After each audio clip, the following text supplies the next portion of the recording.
The COVID-19 emergency has brought to our attention the number of healthcare workers that exist and how much we really depend on them. Most that we see are those on the front lines in areas such as hospitals, nursing homes, and other specialties such as EMTs. However, there is another segment of the industry that has been affected in a different way, and that would be the independent healthcare worker, such as physiotherapists. I'm Bill Visser, community producer for Council on Action here on Your TV Kingston. I'm speaking today with Kingston-based physiotherapist Sujji Murthy. Hi Sujji, thanks for taking the time to speak with me today.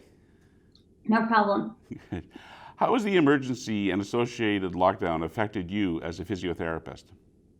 I work in private practice physiotherapy, and because it's not an essential service, I had to close down my physiotherapy practice. I have a little practice in my home, and so as of the beginning of March, I closed my practice down, so I'm currently not working right now. I've been trying to keep in touch with most of my clients via telephone and email, just checking up on them and seeing how they're doing, and if I can consult them in any way by phone or by email or by Zoom. I've been doing that as well. But in terms of face-to-face, hands-on treatment, no, I haven't been able to do that. I guess being able to see any of them is out of line, or can you still do emergency visits? We are, by the College of Physiotherapists, we're allowed to do emergency visits if they're deemed emergent, in the sense that it'll prevent a client from going into the emergency room. We're allowed to do that. Luckily, I haven't had to do any emergency visits at this stage. I've been just basically communicating with my patients via email, telephone, and Zoom. Yeah. Okay, well that's interesting. I wasn't aware that the definition of an emergency visit for you would be it prevents somebody from going to the emergency room. Yeah, but you'd have to follow the guidelines that are in place for, proper social distancing, proper, protective devices and all of those kinds of things. Okay. Have you been doing any other activities to make up the difference in your business? Well, as you know, I also teach yoga classes as well from home. Before this whole COVID-19 happened, I'm not able to teach those. I'm thinking I may start doing online yoga classes. But in terms of thinking, I'm just kind of trying to research right now, doing telehealth, like doing more phone consultations with my patients at this stage until the restrictions. Yeah, the telehealth thing is somewhat interesting. I was seeing that over the news last little while, where they're discussing, use telehealth services. There's a lot of promotion happening that way, saying to people, please use this. How would you be involved with that? Should you be able to get involved with it? What would be your role? My role would be that clients would call me if they have a shoulder injury or hip injury or back injury and say, I've hurt my back. And then I would be able to hopefully ask questions or maybe see them on Zoom to see how their movement is, how they're walking, what their symptoms are like, asking the same questions we would ask if we were face to face, and then trying to help them with some sort of treatment plan, either be it exercises or stretches or that type of thing via the phone. So no manual therapy per se, but more exercises and that kind of thing, and advice. As it was before, with the exception of the hands-on part of, okay, you have an injury, let me see if I can feel the right muscle or joint that's aching, and you can't do that. You're going to rely on them as to please point to where it hurts. Yeah, that's right. And then watching them move, and Mm-hmm. and it's not as ideal, but there is some advantages in the sense that it makes the client a bit more self-directed in their care, right? Like they really have to do the exercises and do those kinds of things to get better. They're talking in the province of returning to business and things happening soon. And here in Kingston, they've started to talk about what can they do to open up the business to let things go again. When business activities return and you can start seeing clients, how do you think you'll be doing things differently? Good question. I think what we'll have to be doing is we'll have to be doing a lot more.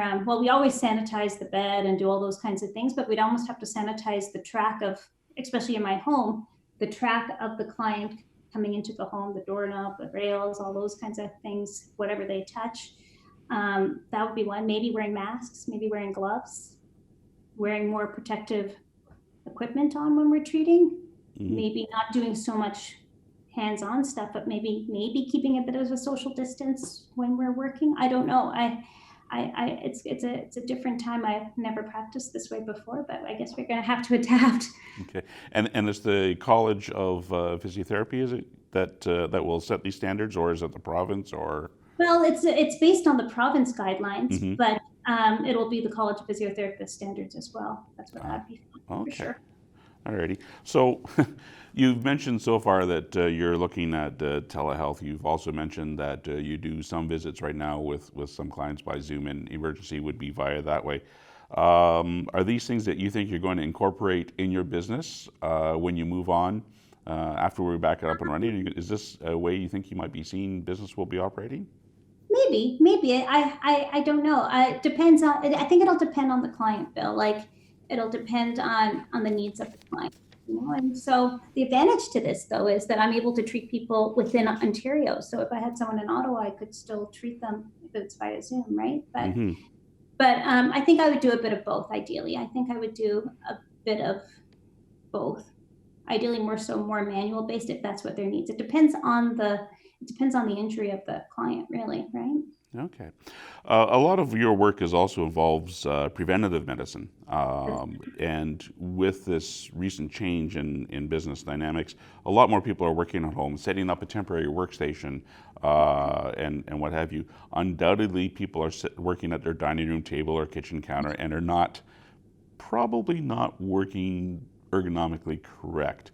What are some of the dangers? How should people be setting up at home to work if they're going to be there for extended periods of time? Well, we all have now homemade workstations, right? So we don't probably have the most ideal chair or the ideal setup. And for example, in my home, my husband's working at the dining room table with a chair, right? So my recommendation would be to, one, get up every half an hour to 45 minutes, at least a half an hour to walk around and stretch. That would be my number one. And then it would be to try to get a good ergonomic station where when you're sitting upright, your hips are at 90 degrees, your shoulders are relaxed, and then your eyes are facing into the monitor. Now that is tough to do when you're just kind of working with what you've got on a laptop on your dining room table. So my recommendation would be to get up every once in a while. Don't sit there for too long, or you'll definitely get stiff. What would be some of the warning signs that somebody working at home would say, oh, I'm noticing this now? What are some of the early warning signs that people should watch out for so they don't end up, well, unfortunately, having to see you later on?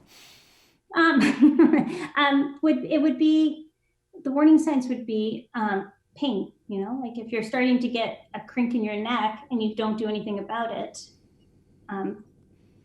you should probably move before that happens, or in your back, or in your hips, or in your knees, or whatever. Not you should move before you start getting that stiffness or pain. So you start to feel stiff, get up and move. If you're uncomfortable, well, there's a reason for that.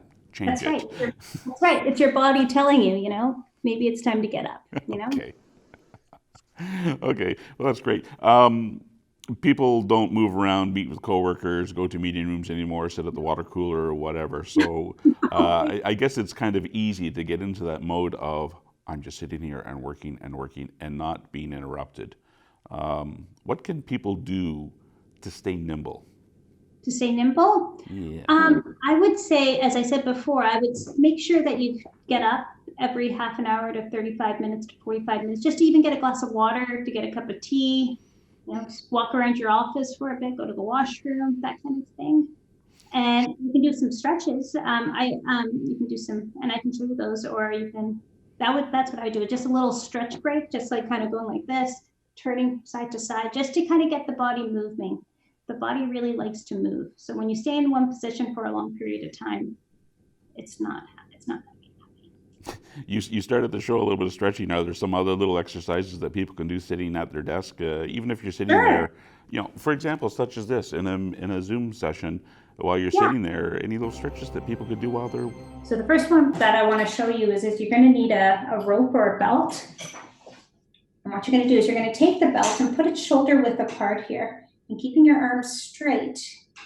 I want you to lift your arms up so that you're stretching your arms and your upper back and your shoulders, and then come back down. Do that 5 times every half an hour to an hour. And that should certainly help loosen up the shoulders, the neck, and the upper back. Take a chair or take a wall or a countertop or the desk, and then hold onto the chair and then bring one leg back. And keeping the heel on the floor if you can, bend the front knee and stretch the back of the back leg here. Pull back for 5 to 10 seconds and then do the other side. What you're going to need is a chair or a kitchen counter or a wall. Hold on to the chair, walk backwards, and spread the knees, spread the feet just over hip width apart. Bend the knees, keeping the knees bent. Bring the tailbone far away from your hands. It's to really stretch the side bodies and the back. And keep stretching here. Hold that for a few seconds, and then wag your tailbone side to side to really feel the stretch on both sides. And then come up. The key is get the spine moving and keep the neck moving and don't let them seize up. That's right, and the shoulders. And the shoulders. And the shoulders for sure. Okay. Yeah, the shoulders for sure. Alrighty. Listen, before we wrap up, one other question. How are you and the family doing? You mentioned your husband's working from home. I know you have a couple of little kids. How are they all doing through all of this? They're doing really well, actually. My husband's working from home, and I'm trying to homeschool a bit. So we're trying to keep some sort of a routine happening. Some days are better than others, but we're trying our best, and we're playing outside. Thank goodness this is happening in the spring. Yeah. We can at least get outside, which is good. Okay. Well, Sujji, thank you very much for taking the time to talk with me today. I really appreciate it. I'm going to try and remember to do the stretching and twisting and what have you. I'll try and remember to do that. And you take care of yourself with the family. Hope everything goes well. And Take care, Bill. take care of yourself. Bye-bye. You too. Bye.